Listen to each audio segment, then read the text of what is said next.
Banyak orang merasa hidupnya berputar di pola yang sama karena tidak memiliki arah yang jelas, lalu terjebak pada dua mitos, harus menunggu bakat dan harus bekerja sesuai passion. Ada fase dalam hidup di mana semuanya terasa jalan, tapi hatinya berhenti di tempat. Rutinitas berubah jadi semacam lingkaran.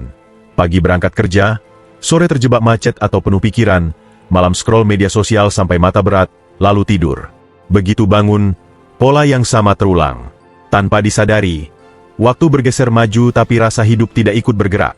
Gaji masuk lalu sirna entah kemana. Rencana masa depan terasa seperti teka-teki yang tidak ada gambarnya, dan keputusan kecil pun terasa berat. Di situ muncul perasaan bahwa diri ini cuma bertahan, bukan benar-benar hidup.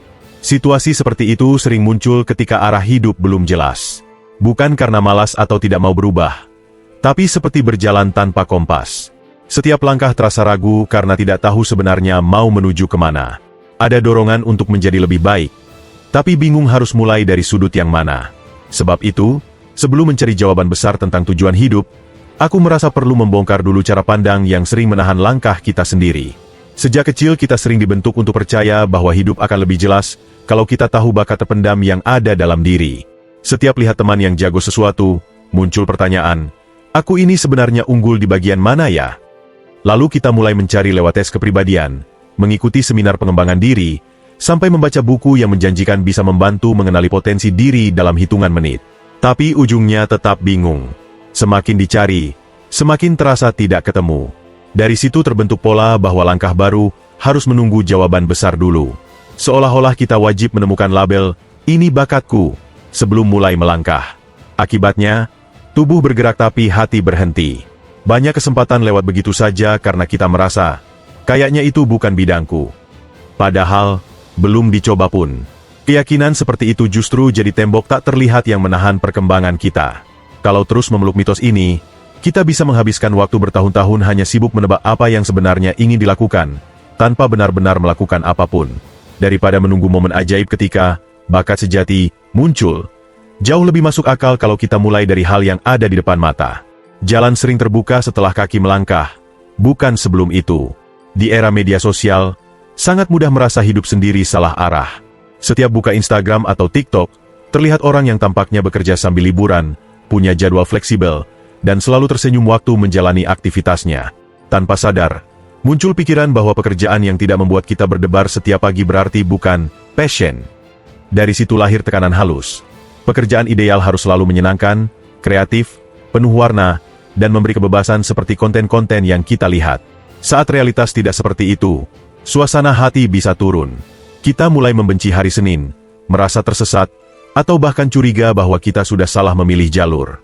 Rasanya seperti menjadi pemeran cadangan di film kehidupan sendiri. Padahal gambaran, kerja sesuai passion, yang beredar itu jarang menampilkan sisi beratnya.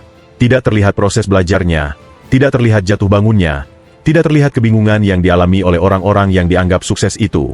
Semua yang muncul hanya potongan momen terbaik. Kalau kita memegang kuat mitos bahwa kerja harus selalu sesuai passion, langkah jadi serba ragu. Ingin mencoba hal baru takut salah. Ingin bertahan di pekerjaan sekarang merasa tidak cocok. Pikiran kita seperti digantung di antara dua pilihan yang sama-sama membuat gelisah. Untuk keluar dari jebakan ini, kita perlu menerima kenyataan sederhana bahwa rasa suka sering muncul belakangan. Kenyamanan emosional biasanya hadir setelah kita memahami apa yang sedang dikerjakan dan merasa mampu memberikan hasil yang baik. Selama ini kita diajari bahwa passion adalah sesuatu yang menunggu untuk ditemukan, seolah berada di sudut tertentu dalam hidup dan akan muncul begitu saja kalau kita cukup keras mencarinya. Padahal kenyataannya jauh berbeda. Rasa bersemangat pada suatu bidang biasanya muncul setelah kita bisa melakukan sesuatu dengan baik. Semakin menguasai sebuah keterampilan, semakin muncul rasa nyaman dan bangga. Lalu dari situlah lahir dorongan untuk terus mendalaminya. Untuk menjelaskan ini, bayangkan proses meracik minuman sederhana seperti kopi susu kekinian. Di percobaan awal, rasanya berantakan. Kopi terlalu pekat, susu kurang halus, gulanya tidak seimbang. Tidak ada orang waras yang langsung berkata, berarti ini bukan untukku. Hanya karena percobaan pertama gagal. Yang dilakukan justru mencoba ulang, menyesuaikan takaran, memperbaiki cara mengolah bahan, lalu bereksperimen lagi. Semakin sering mencoba, semakin terasa seru. Sampai akhirnya, tanpa sadar, kita menjadi cukup mahir membuatnya. Ketika orang lain mulai suka dengan racikan kita, muncul rasa puas. Rasa puas itu berkembang menjadi kesenangan. Dan kesenangan itu sering disalahpahami sebagai passion. Padahal itu adalah hasil samping dari ketekunan. Hal yang sama terjadi dalam bidang apapun. Passion hadir setelah proses panjang, bukan sebelum perjalanan dimulai. Selama kita mau terus melangkah, kemampuan akan tumbuh. Dan dari kemampuan itulah muncul rasa suka yang selama ini dicari-cari. Passion bukan cahaya yang memandu dari jauh, tapi nyala kecil yang tumbuh dari langkah-langkah kecil yang dilakukan terus-menerus. Setelah memahami bahwa passion bukan titik awal, langkah berikutnya adalah melihat apa yang bisa kita bangun dari posisi sekarang. Banyak yang merasa pekerjaannya biasa saja, misalnya sebagai admin, kasir, staf operasional, atau pekerjaan yang terlihat rutin. Tapi justru dari rutinitas itu ada peluang besar untuk menumbuhkan kemampuan yang bernilai. Misalnya kamu bekerja sebagai admin dan setiap hari berkutat dengan data. Kamu bisa memilih satu keahlian yang relevan, seperti mempelajari Excel secara serius. Bukan hanya sekadar rumus dasar, tapi sampai memahami fitur-fitur yang membuat pekerjaanmu lebih cepat dan rapi. Awalnya pasti terasa melelahkan. Beberapa minggu pertama mungkin membuatmu heran kenapa rumus tidak jalan atau grafik kacau. Namun jika terus dijalani sedikit demi sedikit, 30 menit per hari, hasilnya akan terlihat dalam beberapa bulan. Ketika kamu mulai mampu menyelesaikan laporan dalam waktu yang jauh lebih singkat, rasa percaya diri meningkat. Pimpinan kantor mulai mempercayakan tugas yang lebih strategis. Rekan kerja datang meminta bantuan.